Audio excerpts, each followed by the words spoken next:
तेंदुलकर, महेंद्र सिंह धोनी, विराट कोहली, गौतम गंभीर, आपका खून कब खौलेगा? कब आपकी जुबान खुलेगी हमारी पहलवान बेटियों के लिए? क्योंकि जैसा कि आप लोग सब जानते हैं 1983 में भारत को जो विश्व वर्ल्ड कप मिला था क्रिकेट में, जब हम विश्व विजेता मिले थे, उस वक्त की टीम ने एक साझा बयान जारी किया है जो आपके स्क्रीन पे है।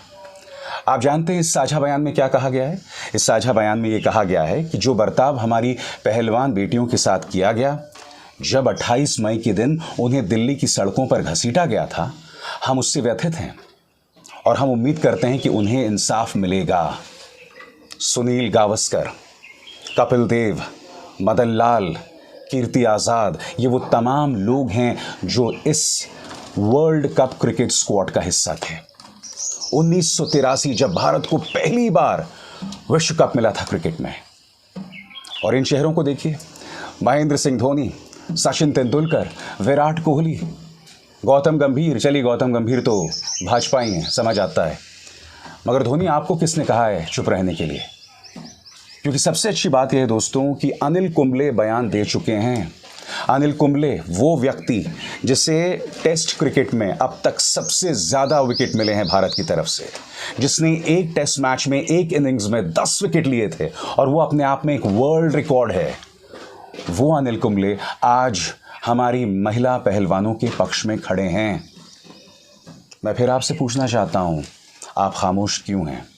आखिर क्या वजह है सचिन तेंदुलकर आप सिर्फ सत्ता के चाटुकार बनकर रह गए हैं? सिर्फ इसलिए कि आप राज्यसभा सत्ता की मदद से पहुंचे, इसीलिए आप हमारी महिला पहलवानों के पक्ष में कुछ नहीं कहेंगे?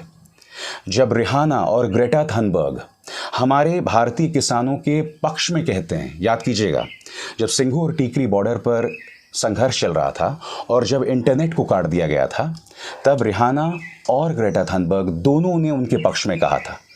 तब सचिन तेंदुलकर, अक्षय कुमार, सुनील शेट्टी, अजय देवगन, ये तमाम लोग सामने उभर कर आए थे और कहा था कि भारत की तौहीन ना की जाए, अंतर्राष्ट्रीय लोग दखल ना दें। सचिन, मैं आपसे पूछना चाहता हूं, क्या आपने एफआईआर पढ़ी है?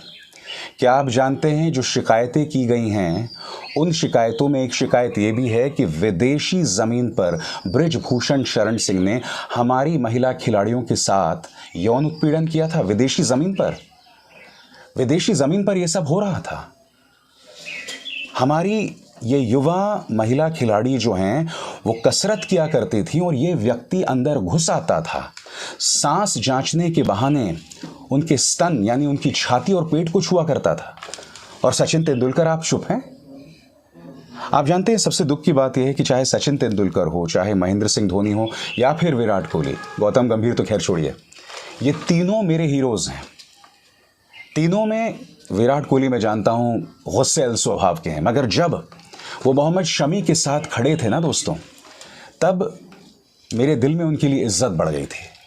जब उनकी बेटी पर हमला किया गया था, भाजपा के प्रचार तंत्र से जुड़े कुछ ट्रोल्स ने अश्लील बातें की थी, तब मैं उनके और अनुष्का के समर्थन में आया था।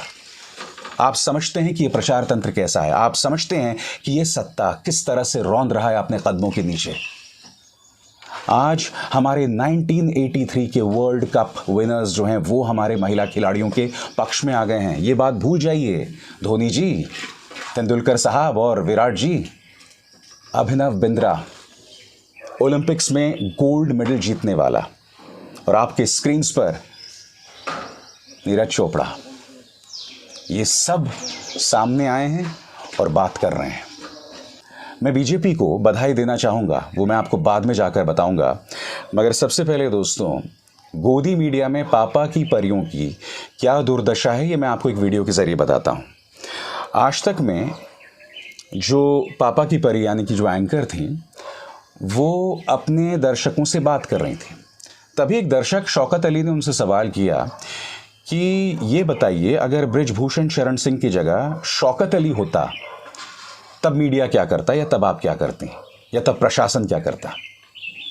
उसने क्या कहा मैं नहीं बताऊंगा, मगर किस तरह से बोलती बंद हो गई मोहतरमा की, खुद देखिए। शौकत अली पूछ रहे हैं, चित्रा मैम, बृजभूषण की जगह पहलवानों के इल्जाम शौकत अली पर होते तो क्या वो भी ऐसे ही आजाद घूमते?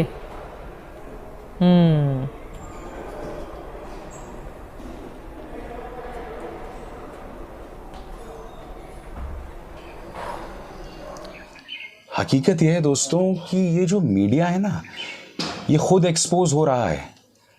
आज इस महिला एंकर की चुप्पी बताती है कि बतौर पत्रकार ये लोग अंदर से कितना खोखला हो चुके हैं। ये लोग पत्रकारिता नहीं कर रहे हैं, ये लोग सिर्फ और सिर्फ सत्ताधारी बीजेपी का पब्लिक रिलेशंस कर रहे हैं।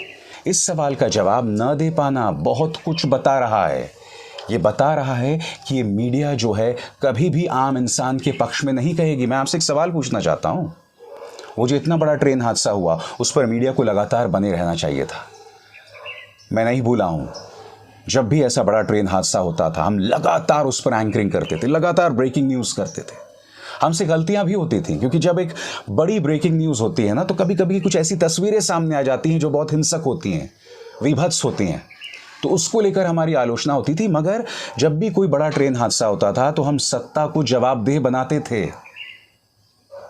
आज जो मीडिया एक आसान से सवाल का जवाब नहीं दे पा रहा है और जो मीडिया ट्रेन हादसे को नज़रअंदाज कर रहा है, वो मीडिया कितना खोखला है ये बात साबित हो रही है।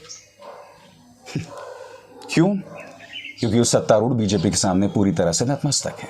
और दोस्तों, सबसे शॉकिंग बात आप जानते हो उस एफआईआर में क्या सामने उभर कर आई है? उस एफआईआर के अंदर विनेश फोगाट ने लिखित बयान दिया है कि मैंने प्रधानमंत्री नरेंद्र मोदी को इन तमाम चीजों के बारे में बातें बताई थी। यह अपने आप में कितना शॉकिंग है। प्रधानमंत्री को बताई थी, फिर भी अब तक कोई इंसाफ नहीं हुआ है, और हुआ भी है तो सुप्रीम कोर्ट के दबाव के बाद। अरे कहां गया आपका बेटी बचाओ बेटी पढ़ाओ जैसी बातें? प्रधानमंत्री विनेश ने आपको बताया था, फिर भी आप खामोश थे। हालांकि मैं आपको बतला दूं, वो खबर मुझे याद है दैनिक भास्कर में छपी थी और उसमें यह कहा गया था कि प्रधानमंत्री ने कहा था नहीं मैं ठीक कर दूंगा, जब विनेश ने ये बात उन्हें बताई थी, और आप खेल मंत्री से मिल लो। और जैसे ही विनेश फोगाट ने खेल मंत्री को ये बातें बताई, वो तमाम जो बातचीत हैं वो बृजभूषण शरण सिंह को लीक हो गई। विनेश फोगाट ने दैनिक भास्कर को दिए गए इस इंटरव्यू में कहा था, मुझे धमकियां आनी शुरू हो गई, मुझे ये भी कहा गया तू तो रास्ते से जाती है ना लखनऊ तक, रास्ते तक तेरा कुछ भी काम हो जाएगा। इस तरह की धमकियां बकौल विनेश फोगाट उन्हें मिल रही थी। यानी कि प्रधानमंत्री से अपने दिल की बात कही, क्योंकि मन की बात तो इस देश में सिर्फ एक आदमी करता है।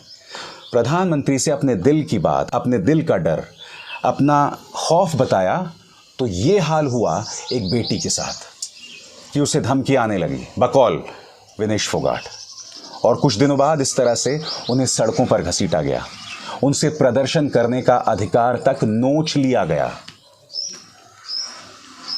जाते जाते दोस्तों, एक बधाई जरूर देना चाहूंगा बीजेपी को। हालांकि उसके पीछे भी कहीं ना कहीं प्रधानमंत्री नरेंद्र मोदी और मुख्यमंत्री आदित्यनाथ के बीच का संघर्ष है।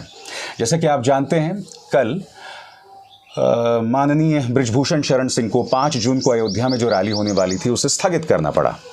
आप जानते हैं क्यों? क्योंकि मुख्यमंत्री आदित्यनाथ ने उसकी अनुमति नहीं दी। और दूसरी तारीफ भाजपा की ये कि भाजपा ने बृजभूषण शरण सिंह से ये भी कहा है कि आप अनर्गल बातें देना या बयान देना बंद करें। मैं आज एक बात कहना चाहता हूं, अगर ये शुरुआत है और अगर आप मेरी पहलवान बेटियों को इंसाफ दिलाते हैं, दिल से इंसाफ दिलाते हैं, तो इस मंच पर मैं वादा करता हूं मैं तारीफ करूंगा आपकी। मगर नियत नहीं है, नियत बिल्कुल नहीं दिखाई दे रही है। आप एक्शन लेंगे भी तभी लेंगे जब आपको ये लगेगा कि आपको वोटों का नुकसान नहीं हो रहा है, क्योंकि ये सरकार जो हर चीज़ वोट की निगाह से देखती है। दोस्तों, आज इस कार्यक्रम में मैंने आपके सामने कई शर्मनाक चीज़ें जो हैं जाहिर की हैं। सबसे बड़ी बात कि 1983 विश्व कप विजेता टीम तो हमारी महिला पहलवानों के साथ खड़ी है। अभिनव बिंद्रा, नीरज चोपड़ा, ये तमाम लोग हमारी महिला पहलवानों, हमारी पहलवान बेटियों के साथ खड़े हैं। मगर सचिन, धोनी, विराट कोहली खामोश है। प्रधानमंत्री को शिकायत की थी और ये सब एफआईआर का हिस्सा है, मगर प्रधानमंत्री ने उनके लिए कुछ नहीं किया। क्या कहें दोस्तों, ये है न्यू इंडिया।